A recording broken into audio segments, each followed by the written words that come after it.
Alright, mega mega love shout out Mabsat. Ito na Mabsat. May 12 minutes sa topic dito si attorney Rene Bueno. Isingit natin to bago tayo pumunta sa mas pinag-uusapan. Tanggalin nga muna natin yung background music natin. Dali lang. Ayan, tanggalin natin yung background music. Papasokin natin si attorney Rene Bueno Mabsat. Overlapping impeachment, tuluyan na bang babagsak ang presidential bid ni Sara? Agoy, ito tingnan natin. Ako po, malaking problema ni Inday ito, sigurado. Lalo na tarantang-taranta na siya. Kaya, ayun, ako po, kung ano nang sinasabi niya. Day.com ad, Lisa click the star and Monday sidekick flagged potential delays. Priority. Arnie, pasok. Yeah, I don't even know. Lo enviar. Learn the line. You're right. Ano po sa tingin niyo po ang Shout impeachment out, Jude complaint Madriaga. ni Sara with new rules po ng Supreme Court? Do you want to comment on that, partner? Alam mo, definitely there will be a new impeachment complaint that will be filed by February 2026. Oh, next year. Oo, i-file yan definitely kasi nagsalita si Bayan Muna chairman, si Teddy Casino. That they are now preparing and planning to file an impeachment complaint by February 2026. Regardless kung maglabas ng resolution ng Supreme Court as to the constitutionality or unconstitutionality of the previous impeachment complaint filed in 2025. So medyo very complex yung situation na yan. But I think regardless kung i-file na kagad nila by February yung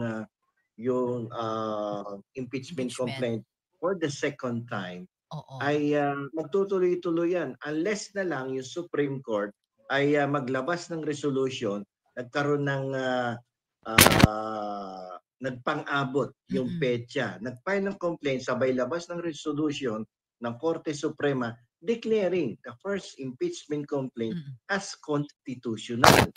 The Supreme Court will declare the first impeachment complaint as constitutional. Then the question is, what will happen to the second impeachment complaint? Which complied also to the procedural requirements of the Constitution. So, paano yun? Dalawa na yung complaint with the House of Representatives na isampa. So, ang mangyayari doon is that yung second impeachment complaint will be set aside if the first impeachment complaint will be declared constitutional. Kasi wala pang decision yan eh. Tama. Naka-archive yan, di ba? In-archive ng Senado. So kung pag sinabi na, ay nagkamali kami, unanimous mistake, tama si Tito Sen. Sige, pwede nyo nang ituloy yung first impeachment. Oh, nako po. Archive yung first impeachment complaint with the Senate. But if I were kung ako yung tatanungin mo, I would prefer na kapag dineklarang constitutional yung first impeachment complaint, mas better on the part of the prosecutors. Bakit? Okay. Kasi hindi ka nababalik doon sa House of Representatives. No? To go Tama. through the... Tama, hindi mo na kailangan dalhin sa House of Representatives. Kasi sa House pa lang, dyan sa first complaint na yan, na siya, convicted, impeached na si Sara. Tama. Kasi kung sa second, yung bago, na gagawin nila sa February, dadaan ulit yan sa House. Pero alam din natin, no, sigurado yan, mai-impeach yan si Sara sa House. Sigurado yan, sure ball. Kaya tarantang-taranda si Sara kahapon, naglabas siya ng, naku po, pinipersecute kami, naku po, sinisiraan lang. Anak ng kamote, oo. Talaga, kabadong-kabado na. Po, tragis. Impeachment process of didinggin, magkakaroon ng hearing, magbubutuhan. Pero kung i-declare sana ng ating Korte Suprema na constitutional si first impeachment complaint, the good thing about that is that kukunin lang sa archive, sa files ng Senate, yung first impeachment complaint, and then proceed with the trial. Okay. Wala nang boto-botohan sa House. Proceed agad. Kasi nagdaan na siya doon sa proseso na yun. Kino-complaint lang naman yung may procedural defect kasi, di ba?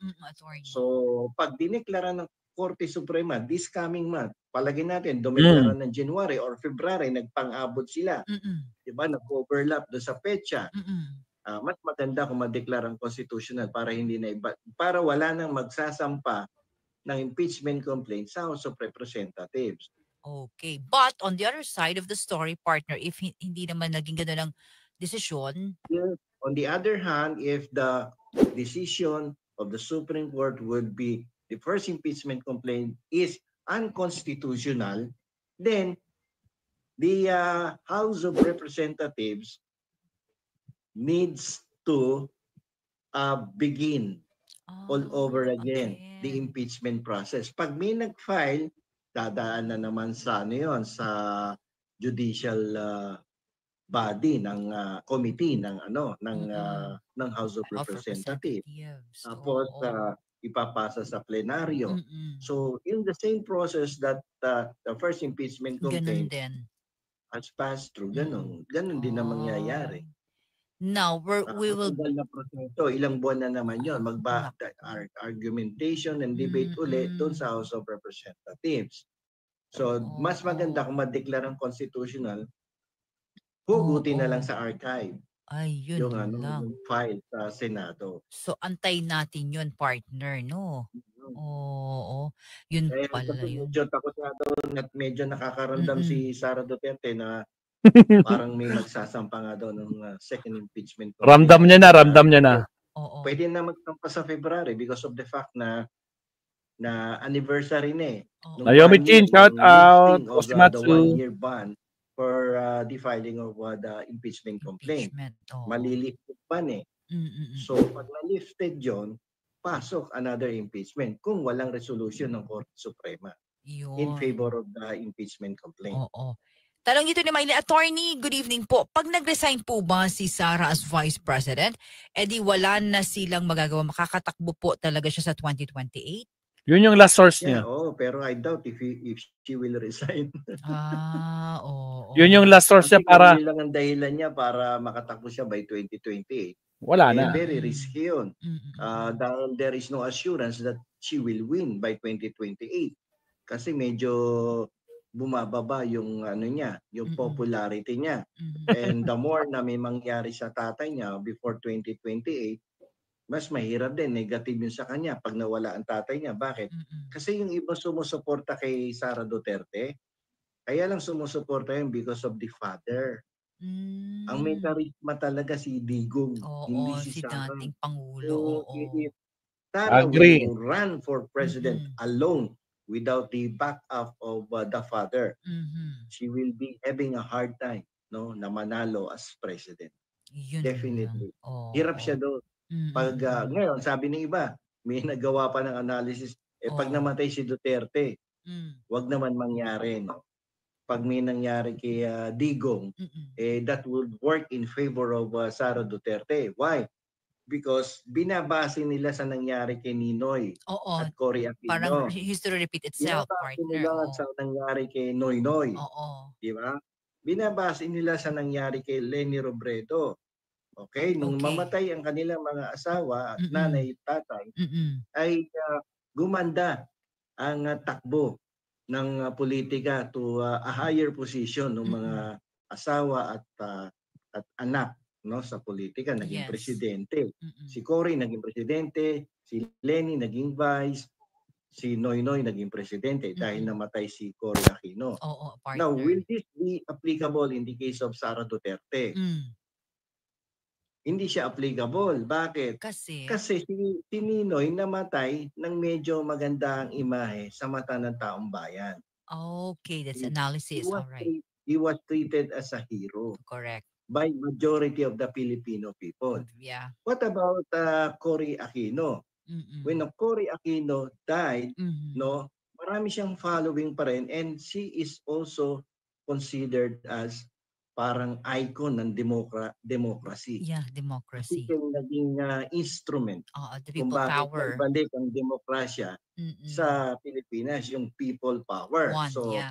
Ando doon ang simpatsya ng tao pa sa kanya, biglang lumabas.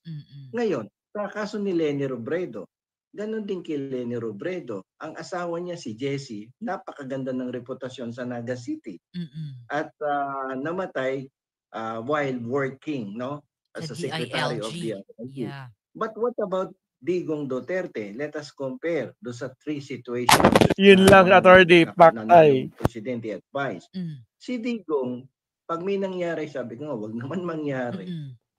Hindi siya magagamit ni Sara Duterte para papuntang presidency. Bakit? Hindi kasing ganda ang imahe ni Digong dun sa 3 personalidad na binanggit natin kanina. Bakit? Si Digong nakakulong sa Netherlands. Ano ang kaso? Crimes against humanity. Agoy. Diba? Ang dami niyang kaso sa pagpatay sa tao. Pinagbibintangan siya. Pumatay ng 30,000 tao in connivance with some politicians na may warrant of arrest na din And ngayon. let's not forget, partner, na mga sumisigaw ngayon ng mga pamilya ng biktimang ito ng katarungan. Tama? Something na hindi present doon sa 3 personalidad na binabanggit natin.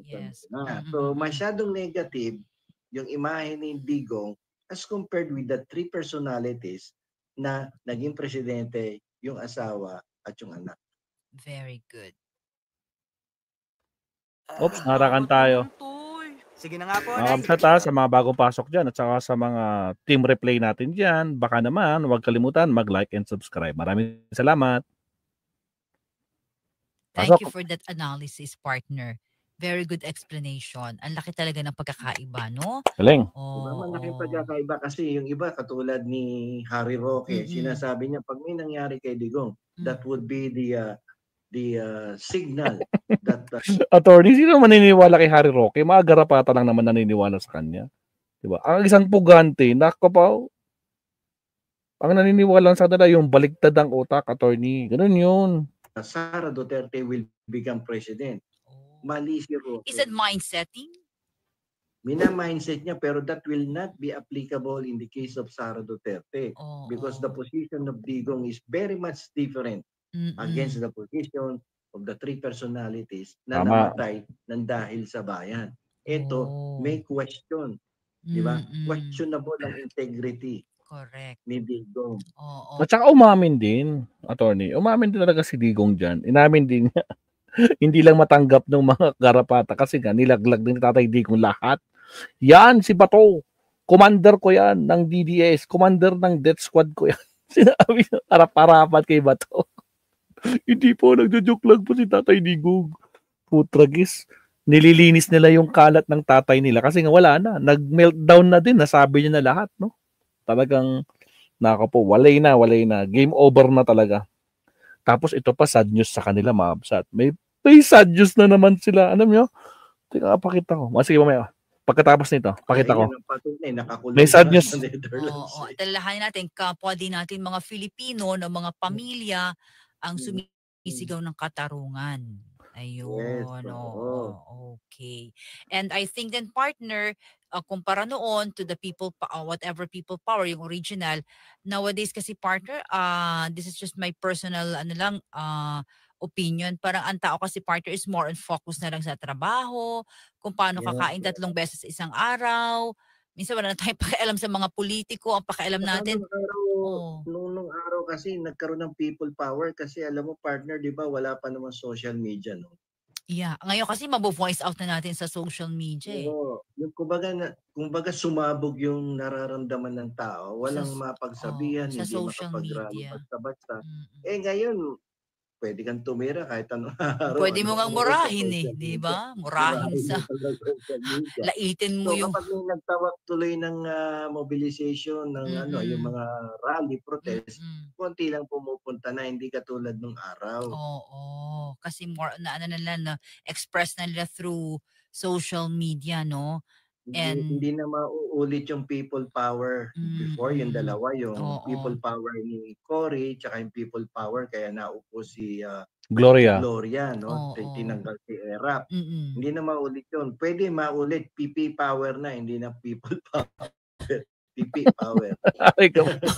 More on the social media na lang sila naglalabas ng mga hinaingat hinagpis nila, no? Attorney Beno. Grabe naman, attorney. Grabe ka naman, attorney. Pinapalungkot mo naman sila, agoy. Ito, ipakita ko yung malungkot na balita sa mga DDS, Sir Leonardo. Tingnan mo, ha? Ito, malungkot na balita sa mga DDS, mga kabsat. Ito, nilabas to kahapon. No, December 8, mga kabsat. ICC, mga kabsat. ICC prosecutor reject Duterte's jurisdiction challenge. Update. The ICC prosecution urges the appeal chamber to full dismiss former President Rodrigo Duterte's jurisdiction's appeal, arguing that the Philippine withdrawal from the Rome Statute cannot erase accountability for drug wars, killings committed while it was still a state party. Ano ba yan? Naku po, mabuibuisit na naman yung mag-arap. Hindi talaga titigil yung prosecutor team, mga kabsat. Hindi nila hahayaan. Sad news talaga yan, Sir Leonardo. Ako, kaya mag-iiyakan sila dito. So, ayan, mga kabsat, no? Isa pang kabsat, meron pa tayo papakita nito. Pakita ko ito, anak ng kamote. Ito, meron ngang senador dyan noong November pa, hindi pa pumapasok, hindi siya binabantayan. Senator Bato lang. Tapos si Senator Bato lang, sabi ni Estrelito, nagdadrama siya kasi bakit daw maraming senador daw ang hindi pumapasok. Yung kliyente niya, mag-iisang buwan na hindi pumapasok. Sabi ni Torion, kwestiyon ni Atty. Torion, abogado ni Senator Bato de la Rosa, ang mga kritiko na naghahanap sa senador na nagsasabing patuloy umanong itong tumatanggap ng sweldo kahit hindi pumapasok naman. Sino hindi mabibwisit, di ba? Sino hindi mabibwisit? Hindi na siya pumapasok, swasahod pa. Ayon kay Torion, kapag mismong pagkatao mo, ang iyong seguridad, ang nalalagay na sa panganib, basta ka na lang bang pwedeng damputin at dalhin sa ICC? Nakataya na ang kanyang personal at kaligtasan, kaya naman natural lang na may kailangang gawin siya. Yung kailangan gawin, magtago. Tapos sabi niya, he's not in hiding daw. Anak ng kamoting Torion to. Siya, next topic tayo, Mabsat. Anak ng kamote. Next topic tayo. Next topic, Mabsat. Okay. Again, sama ka nga bagong pasok. Huwag kalimutan mag-like and subscribe. Maraming salamat.